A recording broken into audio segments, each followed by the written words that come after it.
Hello, friends, back again. This time, probably the last one in this series. I will, as I come up with ideas for things to talk about, I'll punch in and do a few more down the road, and have a lot of time coming up, and this is sort of entertaining to me anyway.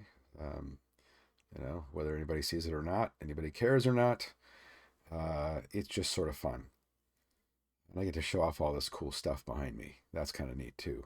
And if you're interested, this necklace that I'm wearing, don't wear jewelry a lot other than my one earring. But I sort of did a semi-costumey thing for going around town yesterday, which it's the Christmas season right now, and so I kind of had a little thing going on, wearing a Grinch shirt, and built a little persona around it. And it got me put a necklace on, and I thought, oh, hey, these are kind of cool. So if this one's cool to you, um, I don't think she made it, but there's an artist, a friend of mine in Tucson. Her website is Three Quarter Moon Creative. The three is a number three. And she's got all sorts of neat stuff out there. Lots more women's jewelry than men's, and I think this was a piece she found and didn't make, but I could be wrong about that. It's really not her general style as far as what she creates herself, but I'm glad she curated it because I really like it. It's about the coolest thing that I've seen in a while. I've got four or five different ones, a couple that were her creations that I'll maybe put on for more videos in the future. So, contemplating where to go with this. As my interest is growing in pursuing, whatever little nugget of creativity I might actually have. Um, I have written a couple of poems as a result of that. I have a couple ideas that don't seem to me to really fit a poem, at least not one that I can think of right now. The ones that I've written, I've kind of had the nugget of an idea, and suddenly a storyline appeared in my head, and I said, "Hey, I could do this. I think I can. I have the thread. I just need to connect the dots from starting point to where I want it to go." And that's how the very few, the couple that I have written so far, have kind of come to be. But with this creative interest, I was in town yesterday, sitting at an extremely busy restaurant at the bar, one of my favorite people in the world behind the bar, and way too busy to converse with me, which is fine. Um, I found that it was a good time to think about at least writing ideas or creative ideas to pursue. Um, so, surrounded by the cacophony of other patrons, every seat at the bar taken, people on both sides of me, and just a lot of babble and noise. That's actually an awful peaceful place sometimes if you can get your head in the right place. Kind of dial back the detail of what's going on around you, and use the noise as sort of a comforting drone of background noise. Um, and in that, I started listing out all sorts of things, and I'm actually not sure the one that I want to talk about today came to being in those moments. I think I'd already logged this one, but I do have a pretty healthy list, and I'll add to it as I go along. I actually looked up some writing prompts online and pulled out a few that I thought were kind of neat. But this is, I've posted this on Facebook, but it's restating a glaringly obvious fact in a way that maybe people haven't thought about it.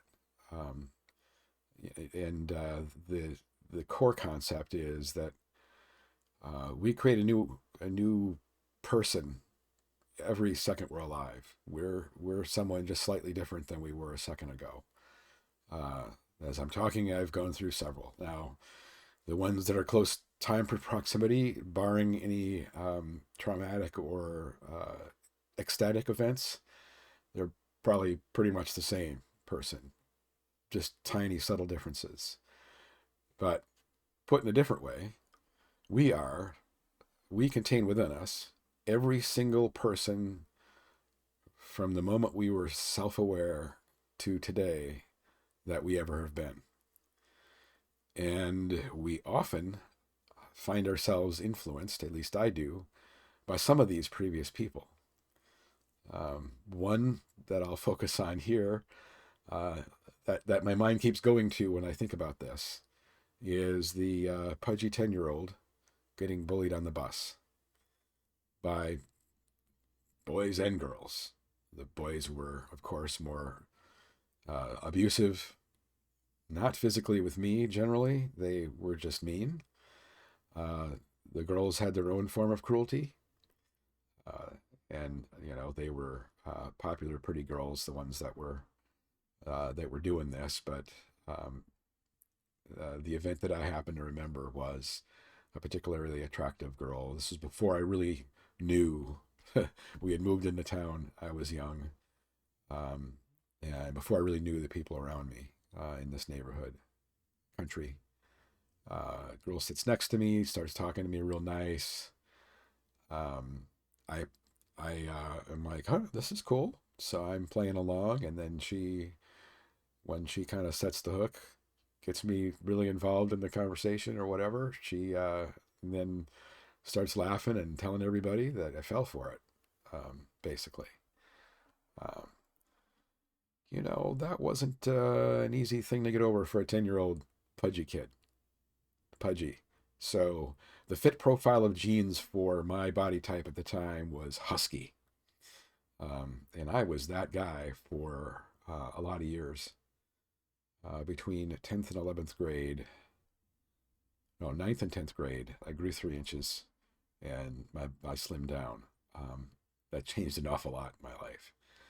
That's a different story, perhaps.